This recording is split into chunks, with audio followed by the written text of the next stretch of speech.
TMC सरकार बनाएगी। और जहाँ तक घुसपैठिए की बात है, बार बार इस बात को उठा के गृह मंत्री जी और भारतीय जनता पार्टी के वरिष्ठतम नेतृत्व ये स्वीकार कर ले रहा है कि हम सक्षम नहीं हैं।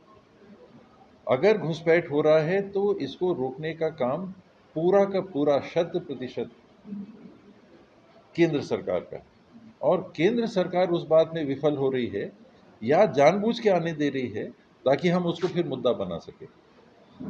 दोनों तरफ से अगर आप देखिएगा तो ये केंद्र सरकार की या तो चाल, आने दो लोगों को फिर हम करेंगे कि बाहर से आ गए इत्यादि इत्यादि, हिंदू मुसलमान करेंगे और कुछ उनके पास लगता है बचा नहीं। अमेरिका से क्या बर्ताव हो रहा है, रूस से तेल नहीं खरीद सकते, आपके ऊपर टैक्स लगेगा, उनके सामान, यानी हर तरह से पाकिस्तान वहाँ समझौते करा रहा है, आपकी पूछ नहीं है। इजराइल आप जाते हो, यानी अंतर्राष्ट्रीय मंच पे आप देखिए कि क्या स्थिति बनी हुई है। उसका जवाब इनके पास क्या है? यहाँ लोगों में उनकी शाख लगातार अगर गिरती जा रही है तो अब क्या किया जाए? यही एक रास्ता बचता है कि किसी तरह से वातावरण में इस प्रकार की बात करो। और ये जो पैसे इत्यादि देने की बात है,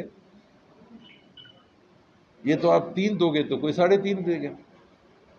अब तो जैसे राशन मिलता है और उसकी सुनिश्चितता है कि कोई भी सरकार आए राशन मिलेगा, तब हिंदुस्तान की राजनीति में आप ये मान के चलो कि ये अब एक स्थापित पैमाना हो गया, किसी एक सरकार से जुड़ी हुई बात या एक पार्टी से जुड़ी हुई बात नहीं रह गई। यही भारतीय जनता पार्टी ये सबका सबसे ज़्यादा विरोध करती थी, इसे फ्रीबीज कहती थी, आप प्रलोभन दे रहे हैं इत्यादि ये कहती थी। अब स्वयं उसको जब ये महसूस हुआ कि लोगों की भलाई इसमें है, इसके बिना काम नहीं चल सकता, तो इस प्रकार की घोषणाएं वो कर रही है। इसका असर क्यों नहीं होगा? कारण यही है कि अब मतदाता ये समझ गया है या समझ ही जाएगा कि जो सरकार आए राशन मिलेगा, जो सरकार आए बिजली मिलेगी, जो सरकार आए आपको पानी की सप्लाई मिलेगी। अन्य वस्तुएं भी इसी प्रकार से आप देख लीजिए।